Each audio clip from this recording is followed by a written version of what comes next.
Shabbat Shalom, everyone, and welcome to another episode of Torah in 10, your weekly dose of Torah in context in 10 minutes or less. This week's Parasha is Parasha Shemot, Exodus 1:1 to 6:1. Let's get started. Portion recap. Shemot is about the ending of one world and the beginning of a new.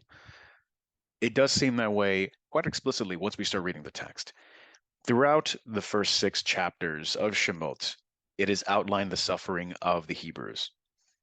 Many years have passed since Joseph. We now have a Pharaoh that does not know Joseph. The terminology on that is a little cryptic, but as we move on, we'll hopefully shed some more light on what that means for Pharaoh to forget Joseph, or to not know Joseph. But at this current time, the Hebrews are being oppressed. They're being enslaved. They're being treated harshly. They're being treated like enemies in essentially their own home at this point, since they've been living there for hundreds of years. Things culminate with the killing of the firstborn of the Hebrews through the midwives and throwing into the river itself, leading to the saving of Moses by his mother, the finding of Moses by Pharaoh's daughter, him being raised by his own mother, ironically enough, in the house of Pharaoh.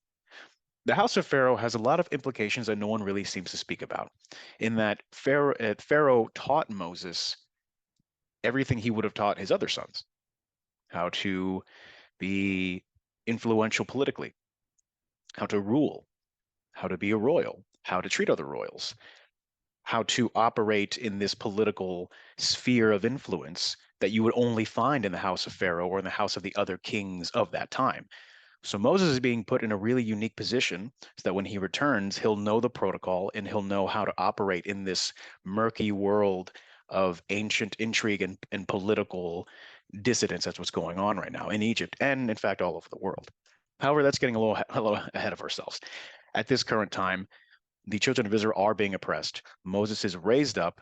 He kills one of the Egyptians that's beating one of the Hebrews, and then flees because Pharaoh explicitly says that he wants to kill Moses. So he flees from Egypt into the wilderness, meets his wife. He essentially lives his entire life out there. He's an old man by the time that Hashem calls out to him via the burning bush. So this is just another example of how God doesn't necessarily need everybody in their youth, in their prime. Moses needed to go into the wilderness, maybe to unlearn many things he had learned, many bad habits from the Egyptians, to learn humbleness, to learn humility. And I think those qualities are what set him apart, so that Hashem chose him to come back to now set his people free, since now he's had the experience of living outside of the civilized world in the wilderness, which is something they'll have to know coming up pretty soon. Did you know that by this point in time, nearly the full 430 years have passed since the Hebrews moved into Egypt? The city of Pithom was built on top of an older Hyksos outpost, and Pi-Ramesses was intentionally built near the ancient Hyksos capital of Avaris. During that time, the ancient world grew more interconnected and globalized, if you will. Archaeologists are still learning how interdependent these empires were on each other through evidence of their advanced trade and immigration. Carbon dating of ancient pollen samples show intense periods of drought and famine in Anatolia or Turkey, the Levant, Canaan, and even into Egypt.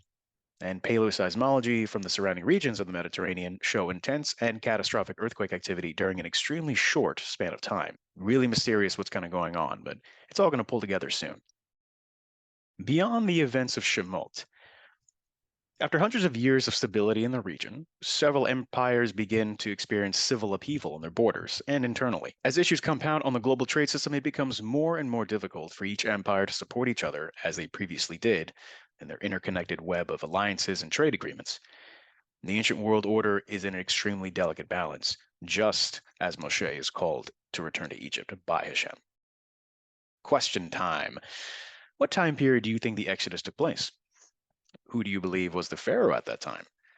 And give me one example in the text of righteousness and justice in this portion.